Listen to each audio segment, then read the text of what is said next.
नमस्कार दोस्तों, आज है दूसरा नवरात्रा। इस दिन माँ दुर्गा के दूसरे रूप ब्रह्मचारिणी की पूजा होती है। मान्यता है कि ब्रह्मचारिणी जी की कृपा और पूजा से तप, सदाचार, त्याग, शक्ति, संयम, वैराग्य में वृद्धि होती है और शत्रुओं को पराजित कर उन पर विजय प्राप्त करने की शक्ति मिलती है। नवरात्र के दूसरे दिन विधि विधान से पूजा की जाए तो माँ सबकी मनोकामनाओं को पूरा करती है और जीवन की सब कठिनाइयों को दूर कर देती है। माँ ब्रह्मचारिणी जी के नाम का अर्थ है ब्रह्म यानी तप और तपस्या, और चारिणी का अर्थ है आचरण यानी तप का आचरण करने वाली देवी। तो आइए जानते हैं इनका स्वरूप कैसा है। माँ ब्रह्मचारिणी जी के दाहिने हाथ में तप की माला, बाएं हाथ में कमंडल है। इनकी पूजा करने से जीवन में तप, त्याग, वैराग्य, सदाचार ये सब प्राप्त होता है और आत्मविश्वास में वृद्धि होती है। जीवन में आगे बढ़ने के लिए आत्मविश्वास ही सबसे जरूरी होता है। माँ की कृपा से व्यक्ति संकट के समय कभी भी विचलित नहीं होता।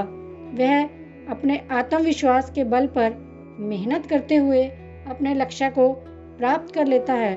हमें नित्य प्रातः उठकर स्नान करके स्वच्छ वस्त्र धारण करके माँ दुर्गा के ब्रह्मचारिणी रूप की पूजा करनी चाहिए।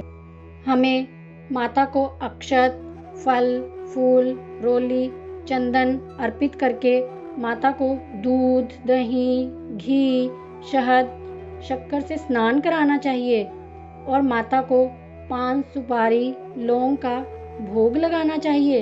इसके बाद कथा सुननी चाहिए। तो सुनते हैं माता की कथा।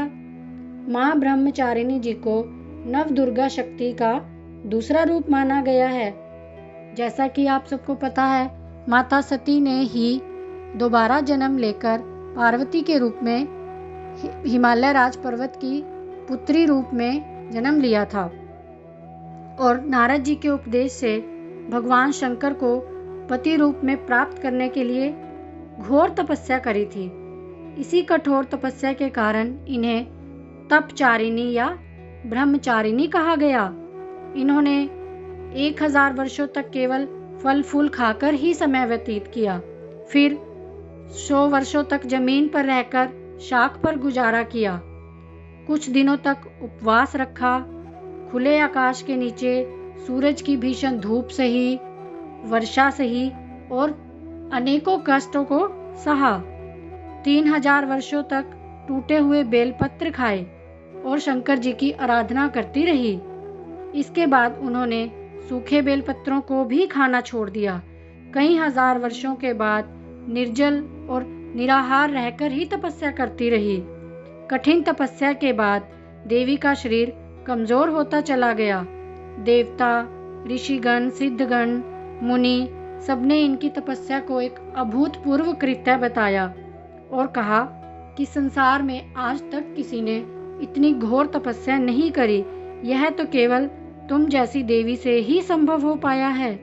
अब तुम्हारी मनोकामना पूरी होगी और तुम शिव शंकर जी को अपने पति रूप में धारण करोगी।